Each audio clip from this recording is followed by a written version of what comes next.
பார்த்தீங்கன்னா கொட்டாவி எதுக்கு வருதுன்ட்டு பெரிய டிபேட்டே நடக்குது சயின்டிஸ்ட்டுக்கும் சைக்காலஜிஸ்ட்டுக்கும். அன்கான்ஷியஸ் மிமிக்ரின்றது மூளையில் இருக்க ஒரு ஸ்பெஷல் நியூரான்ஸ், அதாவது மிரர் நியூரான்ஸ்னு சொல்கிறாங்க. என்ன சொல்கிறாங்கன்னா, இந்த கொட்டாவி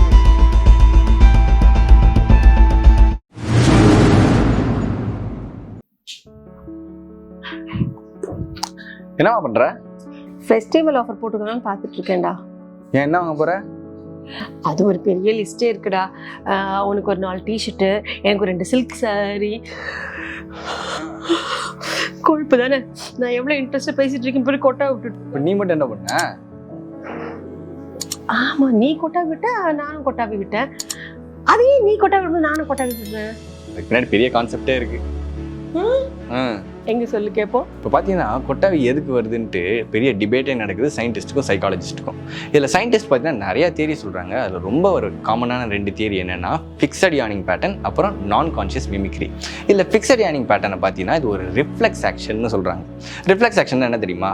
நம்மளே அறியாமல் நம்ம செய்கிற செயல்கள் தான். இப்போது நம்ம மேலே ஏதாவது ஒரு தூக்கி போட்டாங்கன்னா டக்குன்ட்டு கண்ணை மூடுறோம், கையை அசைக்கிறோம், நம்ம மேலே பற்ற போதோ அப்படின்ட்டு. இது நம்ம கண்ட்ரோல்லே இல்லாமல் வருது இல்லை, இதுதான் ரிஃப்ளெக்ஸ் ஆக்ஷன்னு சொல்கிறாங்க. யானிங், அதாவது கொட்டாவின்னு சொல்லப்படுற இந்த செயலுமே இந்த மாதிரி ஒரு ரிஃப்ளெக்ஸ் ஆக்ஷன் தான் சொல்கிறாங்க. இப்போது இது இன்னும் கொஞ்சம் தெளிவாக பேசணுன்னா, ஒரு ரூம்குள்ளே ஒரு 5 பேர் இருக்காங்கன்னு வைங்க. 5 பேரில் ஒருத்தர் கொட்டாவி விட்டாங்கன்னா அந்த 5 பேருக்குமே அது பரவுது. இந்த பரவலுமே அவங்க கண்ட்ரோல்லே இல்லாமல் போகுது. இதை தான் ஃபிக்ஸட் யானிங் பேட்டர்ன்னு சொல்கிறாங்க. இதே மாதிரி இன்னொரு கான்செப்ட் தான் நான் கான்ஷியஸ் மிமிக்ரின்னு வாங்க. இப்போ இந்த நான் கான்ஷியஸ் மிமிக்ரின்றது, உதாரணத்துக்கு ஒரு ஆள் நமக்கு முன்னாடி உட்காங்கன்னு வச்சுக்குவோம். அவங்க செய்கிற சில ஆக்ஷனை நம்மளை அறியாமலே செய்வோம். இதை தான் நான் கான்ஷியஸ் மிமிக்ரின்றாங்க. உதாரணத்துக்கு அவர் கால் மேலே காலை தூக்கி போட்டால் நம்மளும் கால் மேலே காலை தூக்கி போடுவோம். அவர் சிரிச்சார்னா நம்மளும் நம்மளை அறியாமலே சிரிப்போம். சரி, இப்போ நான் கான்ஷியஸ் மிமிக்ரின்றது மூளையில் இருக்க ஒரு ஸ்பெஷல் நியூரான்ஸ், அதாவது மிரர் நியூரான்ஸ்னு சொல்கிறாங்க. இதன் காரணமாக தான் உருவாகுதுன்னு சொல்கிறாங்க.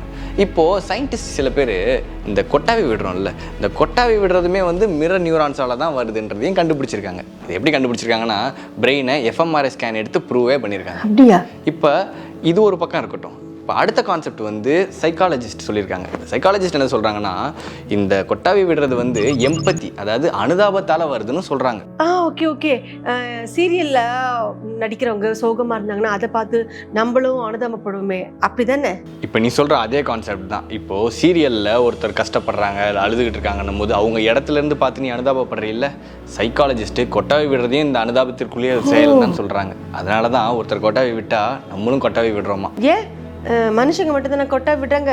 நாய் கூட கொட்டா விட்டு நான் பார்த்துருக்கேனே. கரெக்டு. நாய்க்கு மட்டும் இல்லை, சிங்கம், புலி, கரடி, பூனைன்னு எல்லாத்துக்குமே கொட்டாவி வரும். இவ்வளவு ஏன், நாயை வச்சு ஒரு எக்ஸ்பெரிமெண்ட்டே பண்ணாங்க.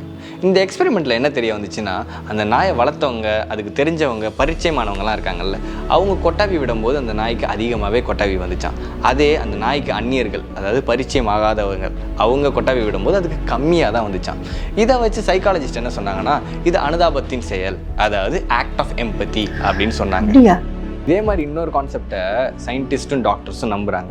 அதன்படி பார்த்தா நம்ம அதிகமாக வேலை செய்கிறதுனால நம்ம மூளை சூடாகுது. நம்ம சூடாகிற மூளையினால தான் நமக்கு கொட்டாவி வருதுன்னு சொல்கிறாங்க. இப்போ இந்த கொட்டாவி வரதில் என்ன ஆகுதுன்னா, நம்ம நல்லா வாயை திறந்து விடுறோம்ல, அப்போ ரத்தங்கள்லாம் நிறைய மூளைக்கு போதும். இப்போ சூடான மூளையை இந்த ரத்தங்கள்லாம் குளிர்ச்சி அடைய செய்யுதுன்னு சொல்கிறாங்க. அதே மாதிரி நம்ம கொட்டாவி விடும்போது நிறைய காற்றை உள்வாங்குறோம்ல, இந்த உள்வாங்குற காற்றும் பிளட் வெசல்ஸ், அதாவது இரத்த குழாய்கள்னு சொல்கிறோம்ல, இந்த இரத்த குழாய்களையும் போய் குளிர்ச்சி அடைய செய்யுதுன்னு சொல்கிறாங்க. ஒரு கொட்டாவில் எவ்வளோ விஷயம் இருக்குது பாரு. உங்ககிட்ட பேசிட்டு ஷாப்பிங்கே மறந்து போயிட்டேன்டா. இந்த பாரு, நான் கொஞ்சம் ஐட்டம்ஸ்லாம் செலக்ட் பண்ணி வச்சுருக்கேன். நீ என்ன பண்ணுற, ஏன் அமௌண்ட்டுக்கு மணியை ட்ரான்ஸ்ஃபர் பண்ண. ஃபோனே வரல, ஃபோன் எடுத்துகிட்டு போகிறான். இந்த வீடியோ பார்த்துருக்கும் போது உங்களில் நிறைய பேருக்கு கொட்டாவி வந்திருக்கும். அந்த மாதிரி உங்களுக்கு வந்துருந்துச்சுன்னா மறக்காமல் கமெண்ட் செக்ஷனில் மென்ஷன் பண்ணுங்கள். அதே மாதிரி உங்கள் ஃப்ரெண்ட்ஸுக்குமே ஷேர் பண்ணி அவங்களுக்குமே சேனல் செக் பண்ணுங்கள். இந்த வீடியோ உங்களுக்கு பிடிச்சிருந்துச்சுன்னா லைக் பண்ணுங்க, ஷேர் பண்ணுங்க, மறக்காம science face on channel subscribe பண்ணிடுங்க. அப்படியே பக்கத்துல இருக்க பெல் பட்டனை அமுக்கிடுங்க. அப்பதான் எங்களோட ஃபியூச்சர் வீடியோ அப்டேட்ஸ் உங்களை ரீச் ஆகும். பாய்.